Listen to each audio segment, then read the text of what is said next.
Hey guys, we're going to talk about the Nitecore Tini today. Tiny? Who knows? Alright, I apologize if I sound horrible. The plague has just ravaged my house over and over again this winter, and it just seems to never have an end in sight.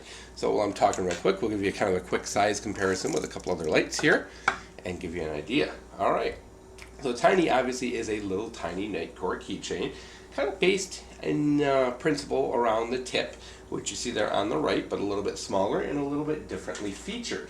So before we get too crazy into things, we're going to show you the numbers. Which you can see here, you have a 380 lumen for 15 minutes, a high 145 for an hour. Your mid is 38 lumens for 4 hours and a 1 lumen for 60 hours. So, I'll give you a quick rundown of the instructions in case you need to come back and pause that in case you ever lose them. Alright, so this thing's got some pretty cool features, and we will focus. Alright, so not only is this thing really tiny and really powerful, but they've made some improvements over the tip, which has some flaws. I think the tip, very easy to turn on in the pocket if you don't lock it out, and locking it out is kind of a pain if you're trying to do that, one-handed or whatever. It's kind of a really big pain. So I've had this light even come unlocked in my pocket a couple times as well. So the Tini is USB rechargeable, just like the tip, except it does have a little boot cover over the charging port, which we'll show you here, which is nice. It isn't as open as the tip, which has that just wide open thing going on there. Alright, how this works is pretty simple. You're going to have to long press to turn it on, and you have to do it for about 2 seconds, which is kind of neat, because that prevents you from doing accidental turn-ons as much. And given this thing is, so kind of contoured, I've yet to have this thing turn on my pocket, which is awesome. I really love when you don't have to lock a light out, because it's just designed a little better. That bigger head, I think, kind of protects that switch, which is nice. Alright, so power again turns it off. A long press on the mode button brings you directly to turbo, whether you're on or off. Oop, gotta hold it. I keep forgetting it's not the... So either one will bring you to turbo. You only get a momentary on your turbo, guys, which is kind of stinky, but it is fine. You got approximately 15 minutes worth. So turning it on, you cycle through your modes, obviously, just by pushing your buttons. No strobe or anything like that, so very simple, very easy to use. Now, the other great feature this light has is 2 different operating modes, which is a demo mode and a daily mode. So you push both buttons, and I thought this was a lockout at first, but it's not. Apparently I should have read the instructions.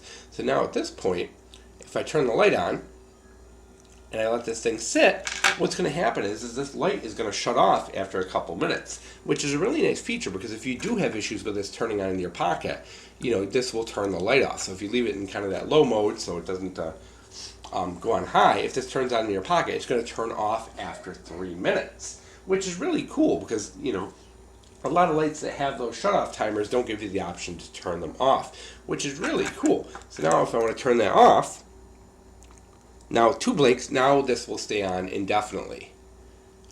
So cool. So you have the option for a 3-minute timer or not with this, which is very helpful, like I said, if you do pocket carry this thing or keep it on your keys, which is really neat. So let's take a little closer look at the construction here. You can see you have a very nicely finished stainless steel bezel and a diffused optic there, which gives you a nice steady beam. You can see it has a really nice stainless steel accent that runs the length of the 2 pieces of the case and is screwed together with, what are these, little Allen heads, I think. Your keychain obviously is built into it, so you don't have to worry about that snapping off, and it comes with this little clasp for a quick detach to your keychain. Alright, charging. USB charging works really good. This will take pretty much any USB cable. It doesn't have any weird recessed, things where the cables with the big collars might get caught, which is awesome.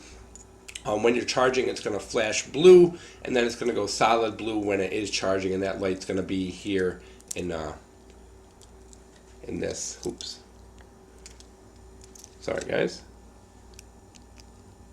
See that blue? That is a battery indicator also, but that's what will flash when you are charging. So all in all, guys, what you have here is a very nice, very capable, small EDC keychain that is very, very tiny, very lightweight, especially when you compare it to something like the Lumentok Geek or even the Tip, which is a an absolute classic as far as Keychain Flashlights. Now, of course, your Tip has that can sustain the output of 300 lumens for longer. It's just a matter of size, guys. There just isn't enough size. There's enough material here to shed that heat with this little guy. But just being able to momentary that turbo is fine for me. The 100 lumen mode is usually enough for close-up keychain kind of work. So overall, guys, I think it's a fantastic little light for the money. It's running in around $30 right now, which is completely and totally fine with me. Considering my other Nitecore keychains, this Tip has been on my keychain. You can see it's definitely seen some use. This Tip's been on my keychain a long time and served me very well. So the Tiny has now taken its place, and hopefully it will do as well. Now this has been on my keys for about a week now. I'm not seeing anywhere to the finish yet. Now, whereas the Tip started wearing pretty much right away, so maybe they've made some changes in the materials they coat these with.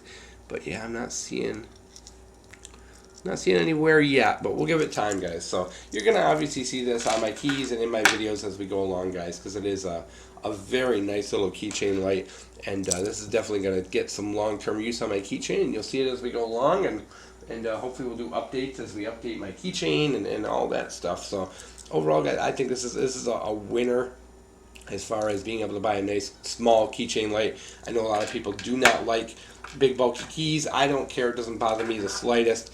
So yeah, I mean, performance-wise, I think this thing did very good. It does run a very regulated output, which is to say, when you're running this, guys, what's going to happen is there's two types of lights, regulated and unregulated. A regulated light, it's like walking along a cliff, and then boom, you're going to fall off the cliff as far as your light output. Now, this light puts out a very steady output and then falls off a cliff and essentially like knocks itself down to low mode. Unregulated lights tend to start out very high and then very slowly dip over a long period of time. This is regulated. It's going to put out a very high input for very steady and then fall off the cliff, which is kind of annoying because you don't always know, how long you've been using it, like how much you have left to go, and it can be very sudden. So if that is important to you, it's something maybe to consider when buying this. But yeah, this thing's nice, and I do prefer a regulated output on a keychain. I want to know how much light. You get used to having a certain amount of light. I like to know it, see it, and be able not have to worry about, is it going to be bright enough, because the battery's dead. No, this thing's going to put out pretty much the same amount of brightness at any given point. So there it is, guys. A tiny, very nice, very capable little keychain flashlight.